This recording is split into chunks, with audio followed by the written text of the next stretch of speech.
So hi, welcome to Guys Podcast. I'm Shane. I'm Glory. And we're here with. I'm Chlo.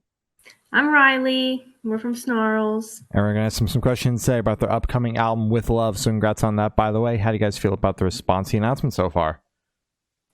I mean, it's just been overwhelming. Pretty much anything that I could have ever asked for. It's really cool that before people even heard a lot of these songs. Now, we've been posting snippets lately, but even when we announced the record, it was just overwhelming love. So it's been really, really awesome. Hell yeah. Yeah, it seems like people are excited for it just as much as we are. So yeah, it's always hopeful. Yeah, this is the most I'm personally excited for a release, but well, that's good. That's good. The album fucking rocks. It's so good. Yeah. Thank you. Stoked to be chatting about a full body of work because I know the last time we spoke, we beat the shit out of whatever standalone single was out at the time. So I think there's going to be more to talk about this time. Yeah, absolutely. I think it was after. Had to have been. Yeah, it was probably after you. Yeah, sounds about right. Yeah, I think so. But I remember talking to both of you. Yes, good. Yeah. I don't know. It was just a song, yeah. So is there any meaning behind the album title or cover art? I mean, all of it just ties in to how personal all of our art is that we make, especially the name, the title. That's sort of why we named it that, because it really just is a love letter to each other, to our fans, to our families. I mean, the album is a love letter, and it's like signing it, basically. It's why we titled it With Love. And then the art, I mean, it means everything to us because we made it together, all the photos and the art. And if you get a copy of the vinyl, you'll open it up, and in the inner sleeve, there's this photo of all of our trinkets. Like, we all brought a bag of trinkets and like arranged them in an I Spy sort of manner, and it's just very personal to everyone. So it's really cool. I love that. That's so fucking cool. Do the trinkets have any sort of meaning to the record besides them being personal? Like, do they have ties to songs, shit like that, or is it just personal belongings and that's the meaning? I guess, yeah, a lot of it's just like personal belongings, but there is a tarot card from one of my tarot decks in there, and it's the Lover's card. Mm-hmm. And we just thought that would have been cute. But yeah, like all the trinkets and stuff is really just like, oh, this is just all of our stuff. Gotcha. Yeah. It's like a nice little peek. It's kind of a metaphor for us, kind of the three of us merging together in levels that aren't physical, I guess. But that's why we put them all together. Yeah. Gotcha. That makes sense. So cool. So can you guys tell us a little bit about your writing process for this album? Yeah. Go ahead, Rye. Oh, yeah. I mean, it was basically me, Chlo, and Mick all together, meeting twice a week for like a year straight, just writing that album acoustically. And then, like we wrote it with Max, and then we had Mike drum for us. Yeah, it was a long time. It was a long time, but it was quite intimate, and it was just like a type of writing style that I hadn't done in quite a long time. But I feel like it really made us hone in to exactly what we wanted it to be. So exactly, yeah. Especially touching on the acoustic note. I feel that having such a stripped down writing approach really challenged us to focus more on vocal melodies and harmonies and make those really interesting. And then once we brought them into the full band, I guess what's the word I'm looking for? The full band. Yes, you know what I'm trying to say. I'm so sorry, I can't think of the word right now. Blossomed. I don't know. Grew. Yeah. Well, we brought them to the full band scenery. Mm-hmm. Like it. Yeah. The songs kind of blossomed, and it was just more adding on top of it. It wasn't like we were. I feel like the songs can really stand strongly on their own, like just acoustic guitar, and lyrics, and that's just not even saying enough. Like, everyone just absolutely wrote amazing parts on this album. I mean, Riley's bass lines and mixed guitar riffs, and the album's it came together so beautifully. I will never be over it. Love that. That's so good. Like, over the course of that year, like, can you give us a rough idea of the song idea, like the number of song ideas that came out of that? Because you're not going to tell me you wrote 9 or 10 songs over the course of a year. That didn't happen. There had to be more than that. I feel like there was like a couple more ideas, but we never expanded on them. We had a lot of other ideas, but we had two other songs that kind of formed. Mm-hmm. I mean, My voice memos app would argue otherwise, Riley. Yeah, I don't know. Yeah. I never record anything, so I guess that's why. Yeah. Fair enough. Yeah. I mean, that was a year of nonstop writing for me, but there was just songs. There was one song actually that we recorded with Chris Walla in the studio, the instrumental of it, but I didn't have lyrics done, so it didn't make the record. But there's like a demo floating out there, and That's true. the one that got away. Ah, Yeah, rats. forgot about that. Rats. Rats. So, what song off the album took longest to write, and which one is each of your own personal favorite? Chloe, you go first.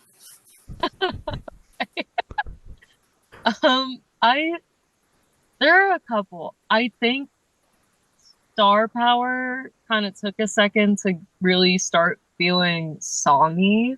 Mhm. Like we had a song and there were all the parts, but it wasn't songy. And then we took it to Chris in the studio. Since we got to the studio, I was like, this really feels like a song. And I think Mick and Riley might have argued with me. But that was a song I wasn't really sold on until I heard Chris's take on it. And then also the last track, Your Song and Lovers of Aldro, those two joint songs, just because of it being a long song, it did take a while to actually compose, especially the outro. That was a more difficult piece of music for us. And then my personal favorite song off the record is Moon Tides, hands down, my jam. Yeah. Yeah. Yeah. Yeah, I feel like Star Power did take a while for it to feel like a real song. Like, because I knew it was there, but then I just needed like that studio context to like actually solidify it a lot more than it had been. And then as soon as we got in the studio and I heard it, I was just like, okay, yeah, it's Star Power. Like, that's it. Yeah. Actually wasn't even Power at the time. The name of it was decided upon making the track list for the record. We were called like Space Song. And then I was like, we can't call it that. There's a really cool, one, we can come up with a way cooler name. And two, there's already a really amazing song by Beach House called Space Song. And not that you can't have the same song title, but if we were comparing Space Song and Space Song, like Beach House would win, like a billion times. Yeah. If you're gonna name your song after another song, it's got to be better than that song, like a million times better than that song. Yeah. Exactly, yeah.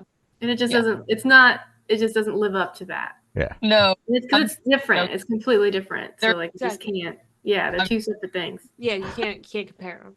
Yeah, right, for sure. And Riley, your favorite? Oh, my favorite. I think my favorite is Driving Faster.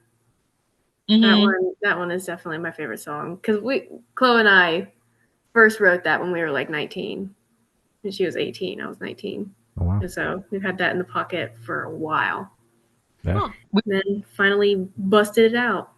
Yeah, we were like listening to voice memos and we were like, I think this song really has a place on this record. Like for the one fun fact about this song, when we took that song to Chris and we actually got to Norway, I'm sure y'all would assume this, but we recorded all of our demos in Ohio, like in Mick's studio. When we got to Norway, we tried re-recording some of Driving Faster, and Chris was like, I don't know, there's just something so special about the demo. So he added some like piano and synth stuff, but actually that song that made the record is the demo version.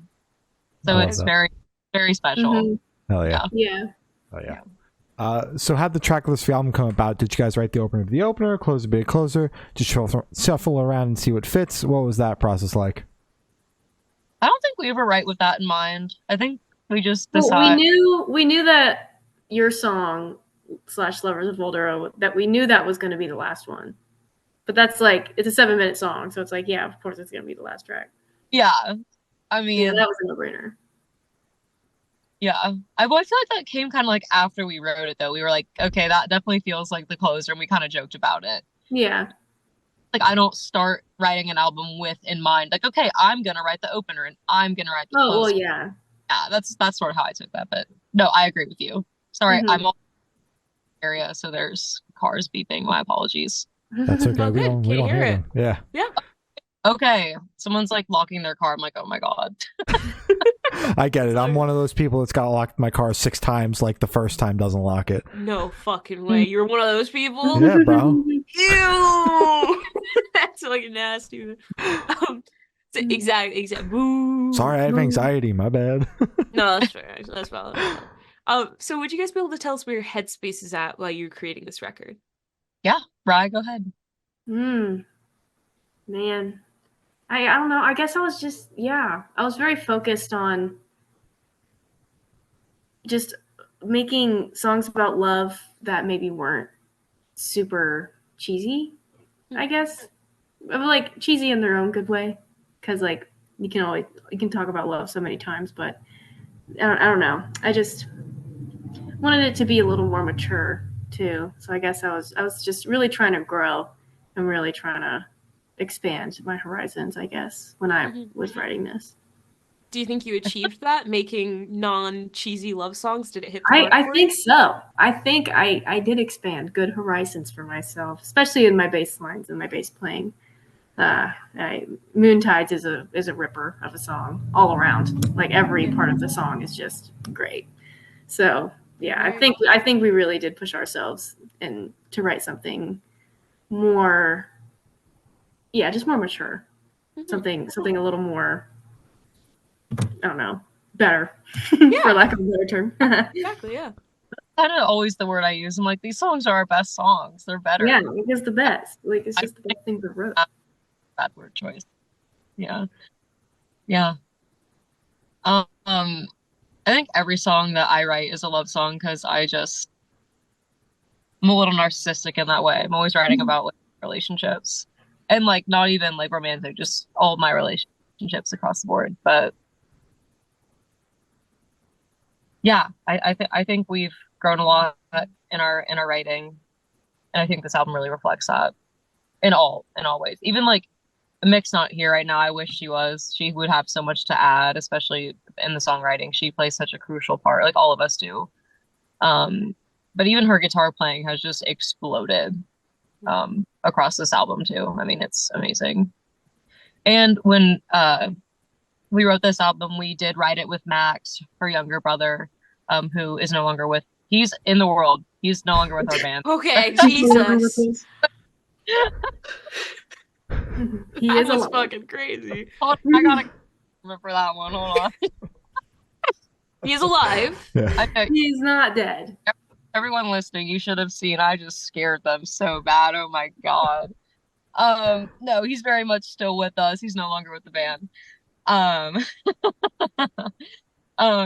Even his drum playing had grown a lot since our last release. I mean, I love every single one of these songs. It just really reflects the work we've put in. So yeah. Oh yeah. An album of growth. Hell yeah. Yeah. I hope the next one is the same thing. Like every time I just want to keep growing and getting better. Exactly. That's the sign of a good band, you know, that you don't stay in one place and make the same album 5 times in a row. Yeah. Yeah. Oh yeah. I feel Not. you're not gonna say anyone, but I'm like, I feel like there was some feeling behind that. You were definitely shading. You definitely had some bands in mind when you were saying that. Yeah. There's always Yeah. a band out there, yeah. Yeah. Or a single, maybe. We're gonna say like most of the metalcore genre, but that's okay. I love metalcore. It's a phase that's happening right now, and it's okay. It's okay. It's fine. So how do you guys recommend your fans to listen to this album for the first time? Should do in the car with friends, in the dark with headphones on? Is a workout album, party album? What do you guys personally recommend? Ooh, that's a great question. Thank you. Yeah. Oh, I feel like it's a good like wine night album. Yeah. Like have like a small, quaint little get together. It's gotta be intimate, gotta be cozy, gotta be some wine and charcuterie and an assortment of hors d'oeuvres. Yeah. That's to listen to this album.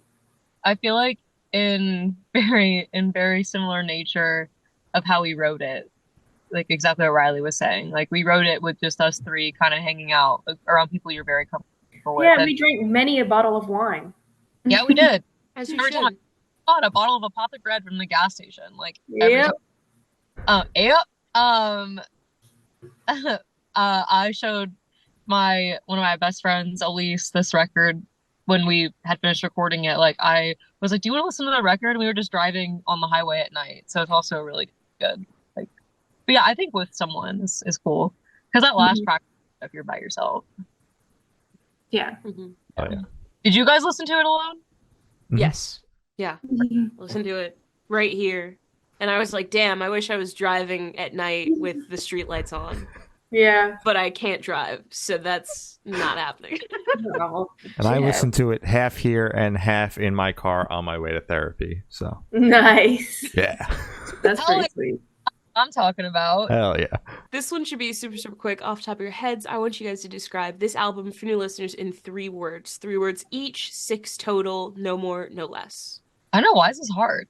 Okay. Wait, so we just like say a word and just keep 3 going? words. Yeah, 3 words each. 3 words. Okay, 3 words each about the album. I love you. Oh, Yeah. okay. So fucking much. Damn Yeah. right. There you Yeah. go. Nice little I love sentence. that. Love it. Yeah. That was good. That was pretty good. Yeah. Yeah. So in that same train of thought, is there a certain feeling or emotion you want listeners to have while going through the album? Of introspection, I think, because that's what this record is. It's being introspective about your friendships and relationships and learning where you sit in them and how to cherish them. Yeah, and definitely I feel like there's some makeout songs on this album. Like, add them to your makeout playlist. That's what I want to have. Love it. I need a shirt or a poster. Like, if people come to shows, I want a poster that says "I made out" to name the song. Like, I made out to the Moon Tides. I made like, out to the new Snarls record. I Yes. Tides. Like, that's my day. Hell yeah, that's the goal. Someone's got to do that. Someone listening that's going to a show got to do that. Please. Exactly. You got it. Please fuck on me. So, are you able to touch on any particularly challenging or standout moments from the creation of this album, positive or negative? Oh, I feel like there were some lyrical bumps here and there that kind of were like annoying. I feel like Space Song, Star Power, that one. I feel like that one we took a while to finish the lyrics for that. It was kind of it stumped us a little bit though. It stumped us, but I feel like we got over it and like we wrote something really cool though, and it's different. It just like it was hard because we were finally like breaking free from other habits. So I guess it was just took a while to get into that groove, but then we found it and it was great. You know, I feel like I've had a lot of personal challenges while writing the record, but like writing the record was very good to me. Like I don't know if I could name one. Right. I think only good things have come of writing it. And it's really made me realize that, like, especially with Mick and Riley, that I am in the right place. So honestly, it's just been a whole celebration for me. So I say that very proud. That's good to hear. Yay! Hell yeah. Yeah. Thanks. Great. All right. Yeah. So for the last couple of questions, it's going to shift completely away from music. So if you could be one animal for the rest of your life, what animal would you be and why? Oh my god. A goose, because like everyone hates geese, but they still exist and they're still there because fuck you. Damn right. I had one hiss at me recently. Scary. It's illegal to kill them. It's illegal? It's illegal. Oh shit. Oh. Yeah, you're not. A goose. You can't kill me. I'm a goose. Exactly. Yeah. Dang. I want to be a raccoon. Ooh. Hell yeah. A mischievous. Raccoon. Yeah. Like You'd in be- the trash can.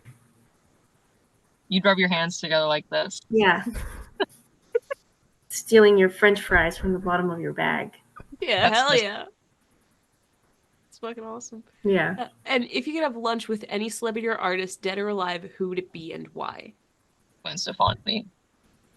That was quick. Me and Stefani. Oh, that's a good one. Crap. Like I want to ask her everything about everything. How'd you write that? Crazy. And you're anyway, I'm Yeah. not gonna stop myself because I will go on a Gwen Stefani rant. I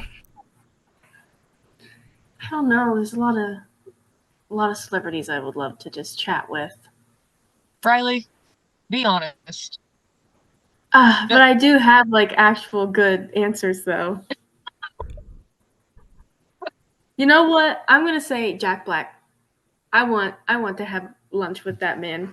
Very bad. That would be a really great experience. What would you Yeah, ask right. him? Teach me how to play everything you played School of Rock. Yeah, That's pretty good. it's a Yeah. good opener. Yeah. Yeah, I guess. As if he Good remembers icebreaker. everything. And for this last question, boom, you're on a desert island. You can bring one movie, one album, and one person. Who and what are you guys bringing? Napoleon Dynamite. Like, I know it's kind of like, I don't know.